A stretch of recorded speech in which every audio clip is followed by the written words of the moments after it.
ஒரு 6 மாசத்துக்கு 6-7 மாசத்துக்கு முன்னாடி 3 கேரக்டர்ஸா பிரிச்சிருப்பாங்க. Used by, best, poor, expected. இது 3 நாளடைவில் கெட்டு போகுது, மாத அளவில் கெட்டு போகுது, வருஷ அளவில் கெட்டு போகுது.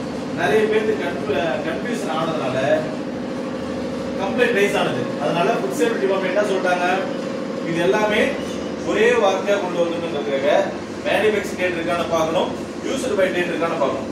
ஓகேங்களா? Batch number, lot number, code number mention பண்ணிருக்காங்க. அந்த இதெல்லாம் போட்டிருக்க rate, batch number, manufacturing date இதெல்லாம் இந்த இடத்துல நம்பர் கொடுத்துருப்பாங்க. ஏன் அதை கொடுத்துருப்பாங்கன்னா, நீங்க ஒரு இந்த ஸ்கூல்ல படிச்சுட்டு ஒரு 2 வருஷம் கழிச்சு ஒரு சர்டிபிகேட் வாங்க வரீங்க. உங்ககிட்ட ஆபீஸ்ல கேட்கக்கூடிய ஃபர்ஸ்ட் क्वेश्चन என்ன இருக்கும், எந்த பேட்ச்ல முடிச்சீங்க? அந்த பேட்ச் நீங்க கரெக்டா சொன்னதானே அந்த பேட்ச் சர்டிபிகேட்ஸ் மட்டும் மொத்தமா டக்குனு உங்க கையில கொடுக்க முடியும். அதே மாதிரி தான் அந்த எந்த ஒரு பேக்கெட் ஃபுட் இருந்தாலும் கம்ப்ளைண்ட் நீங்க சாப்பிட்டு அந்த ஃபுட் வந்து சாப்பிட்டீங்கன்னா சாப்பிட்டு ஃபுட் பாய்சன் ஆயிடுச்சு, நீங்க கம்ப்ளைண்ட் ரிஜிஸ்டர் பண்ணிட்டீங்க. அப்ப அந்த ஏரியா ஃபுட் சேஃப்டி ஆஃபீஸ் எப்படி ஈஸியா அந்த சாம்பிள் மட்டும் கலெக்ட் பண்ண முடியும்?